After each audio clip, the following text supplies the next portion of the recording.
Hey guys, Tarke here. One of my patrons recently sent me a message and he was struggling with his gear. This is going to be a video going over how I get starter gear for crafting in an SSF environment. So this isn't how to craft endgame gear, this is how to craft starter gear. So he's been playing the league for a little bit, he's come back after a break, his character isn't very well progressed, he sent me a path of building where he's at.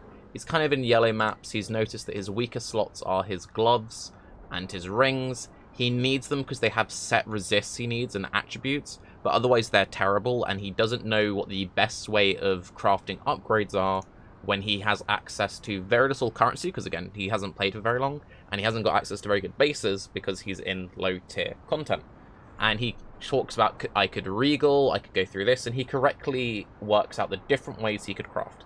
So I'll just skim a few things from his message that I thought was worth alerting people about, and then I'll go through what I would do if I was in his shoes, and hopefully that will help him, and maybe help some of you.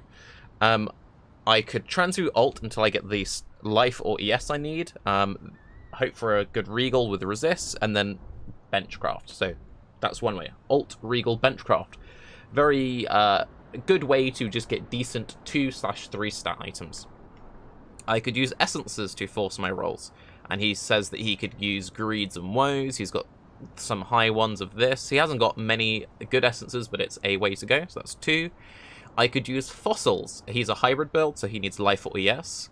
I'd then have to pick between life or ES. I would probably pick ES since my recharge is high and my ES is lower, but I'm not sure that's the right choice, and I could just hope I hit resists, and he says he has 7 dents and 10 pristines. That's actually the wrong choice. He also mentions he doesn't have resonators. It's worth noting you can buy resonators from Nico with Azurite. If you just farm some Azurite zones, you can then buy a bunch of resonators. So he has bad gloves, right? And he's playing hybrid build, and he wants good life, he wants resists. I would actually recommend using pristine fossils on ES spaces, because pristine fossils block out defense modifiers. By doing this, you basically shrink the amount of mods that could show up on your item, and by shrinking the amount of mods that could show up, you're far more likely to hit desirable mods. So likewise, I would think about what mods does he not need for his build. So he is playing a cold dot build, so he doesn't really care about lightning, and he doesn't really care about chaos. He also mentions he would like some chaos res. This is a really good combo that he could throw in. So he doesn't need lightning res, right? So let's say he wants to craft a pair of gloves. So he gets an ES base. He uses pristine fossils, so it can't roll any of the defense mods, and it will roll a life mod. He could then use a metallic fossil, which would block physical mods. This would block flat fizz from showing up, and it would mean it's more likely to roll lightning mods, so it would be more likely to roll lightning resist and flat lightning damage. He could then use the aberrant fossil, which will remove the lightning, so he's then removed lightning resist from the pool, and he's then removed flat lightning damage from the pool, and it means he's more likely to receive chaos, so he's more likely to see chaos res. So this is a combo he could do to be far more likely to hit the fire res that he needs, because he's removing lightning res from the pool, get some chaos res that he would like, and get some life. He could then benchcraft an ES mod onto the gloves, or a remaining resist mod. He also mentions that he needs decks, and he currently needs 10 decks. And he talks about how he has some good essences, but not many good essences. Well, he almost definitely has some of the lowest tier of essences of sorrow. It may seem really dumb to purposely put such a low roll stat onto your gear, but if you know that you need 10 strength, or 10 dex, or 10 int, or just 20, not much, then you don't need to hit the tier 1, right?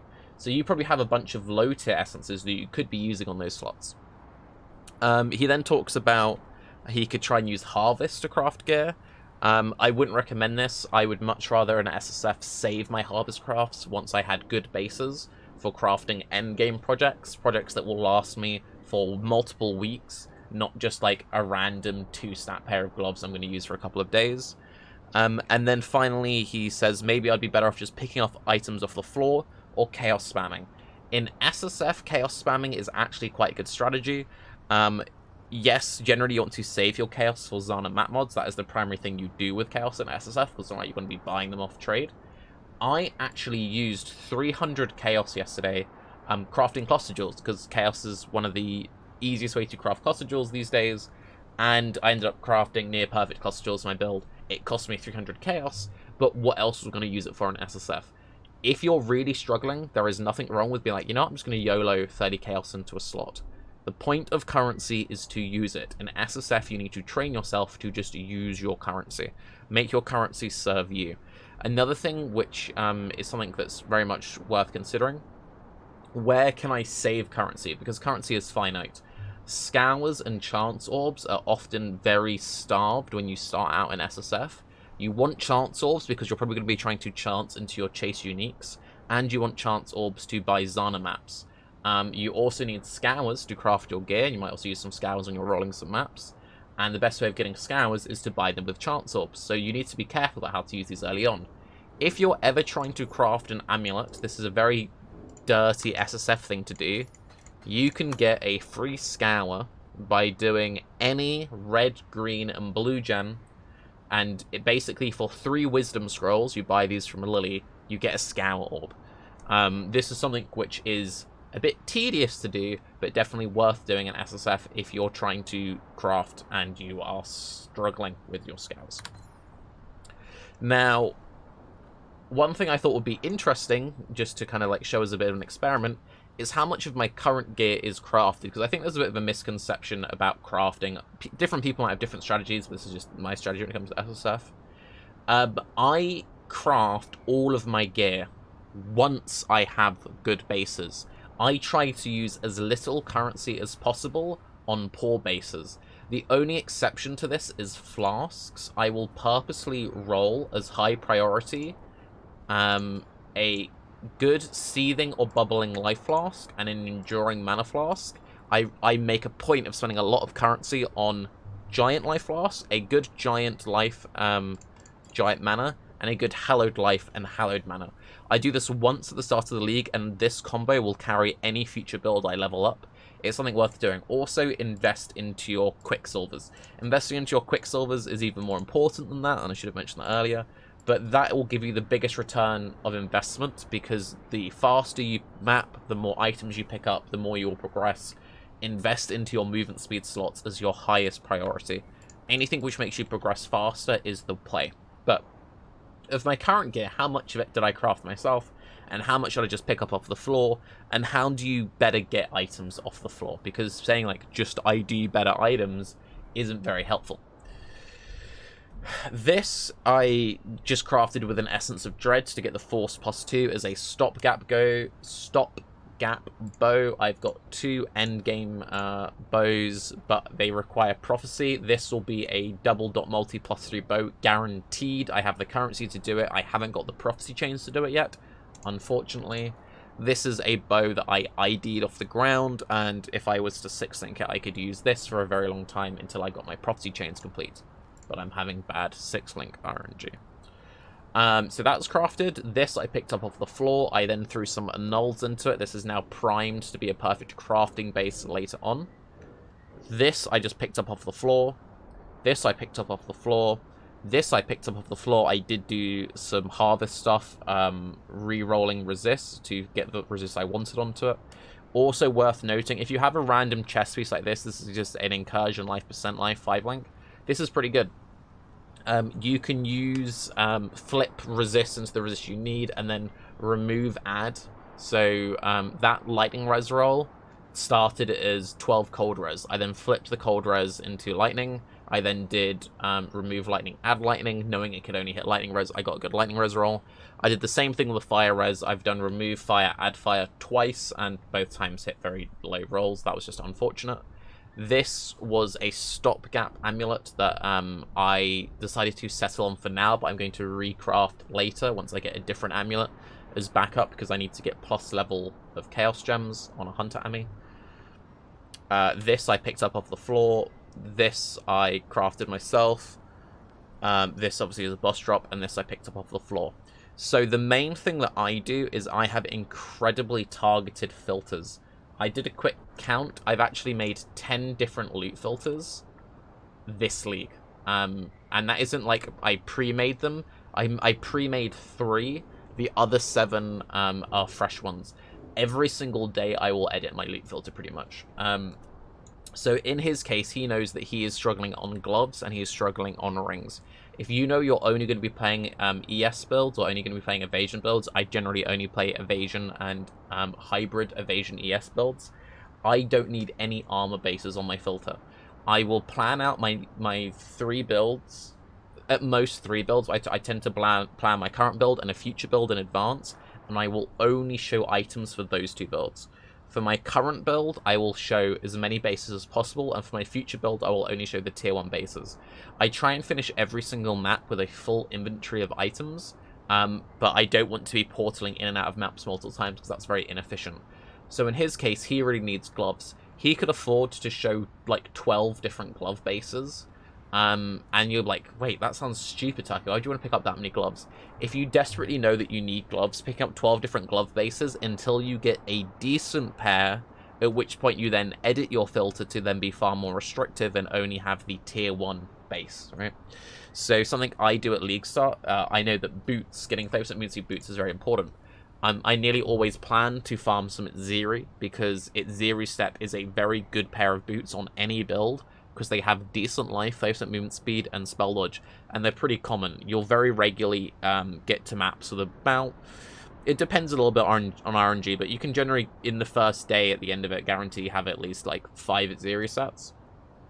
And if you're, like, in the situation where you have, like, way more of one and not enough of the other, if you put a fragment into the map device, it will give you a guaranteed vol side error. This can be a very good way of getting 6 links early, because you regularly get corrupted 6 links, and it will give... There's often a high chance you'll get a different frag piece, and it can be a good way of forcing its Zeri sets. So another thing I will do until I get my Zeri step, though, is I will also have the top 3 evasion boot bases on my filter, and the top 3 ES boot bases on my filter, and the top 3 hybrid evasion ES boots on my filter. Then once I've got the Zeri step, I will then go back to my filter and I will edit it down to only show the tier 1 evasion, tier 1 ES base. I do this for pretty much every single slot until I have a good enough one, and then I restrict it heavily. If you play SSF and you want to preserve your currency, the best way of doing it is being intelligent with your filter. If you know that you're not going to be playing a 2-hand build anytime soon, you do not need to show any 2-hand bases on your filter. Using just a default never sync filter in SSF will not help you. I think this is also true in Trade League, but I think this is especially true in SSF. Filter Blade is an amazing resource, NeverSync does amazing work, but your loot filter should be targeted specifically to you.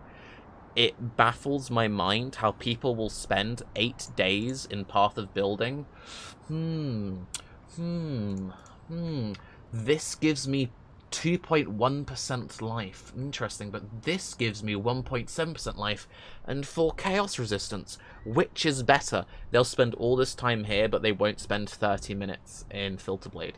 And once you know how to use Filter Blade, you can be targeting stuff incredibly quickly. For me to do, for example, a situation of adding like 12 different glove bases will take me a few seconds. And then I will save it all, and while I'm at it, I will then make a very strict version. Likewise with like having currency on your filters. If you know you don't need certain currency on your filter, take it off. Like, be intimate with your loot filter. The main thing that he also misses out, which is an incredibly good source of currency, which he is low on for crafting gear, and a good just way of getting bases, Heist. I basically spent all of yesterday just running Heist because I needed Regals, and I didn't like doing the Regal recipe, and that gave me a whole bunch of Regals, and I probably used like 70 Regals yesterday, which is how I got to this base. So now I've got my base finished. Cool. It's also a very good way of getting uniques. It's a very good way of getting prophecy chains. It's a very good way of getting stuff like empowers, enlightens, enhancers. I've got 2 enlightens, 3 enhancers, and an empower. And most of those came from side content like Blight and Heist. So see what side content you can do. See what boss drops you can do to farm. Think intelligently with your essences and your fossils. Don't think what is the best scenario. Think, how can I use this intelligently? How can I block mods I don't need to get more light to get the ones I do need? How could I guarantee getting the low dex roll that I need for now? Save your good currency for when you get good bases. And finally, if your build is capable of running yellows and your gear is really bad, I want better gear, instead of spending all of your currency on getting slightly better gear on bad bases, that sure, they might get you into low reds, but they won't get you into the endgame bosses, I would rather just spend a day or two just farming yellows, IDing gear, collecting more currency, so that when I get into the red maps and I get access to the good influence bases and the higher tier mods, because stuff's got higher eye level, then spending my currency on that. But hopefully that was helpful, and yes, if you would like to support me on Patreon, you can. Also, I've been tweeting a bunch of stuff recently about parasocial relationships. Look into parasocial relationships, because YouTube and Twitch and content creation in general is incredibly toxic. So remember, you're part of the Tarke Cat army. I love you personally. You matter to me. And support my Patreon, because you enable my dreams and my future. Smash that bell. Ring. Yeah, anyway. I hate content creation. I'm Tarke. Have a good day. Bye-bye.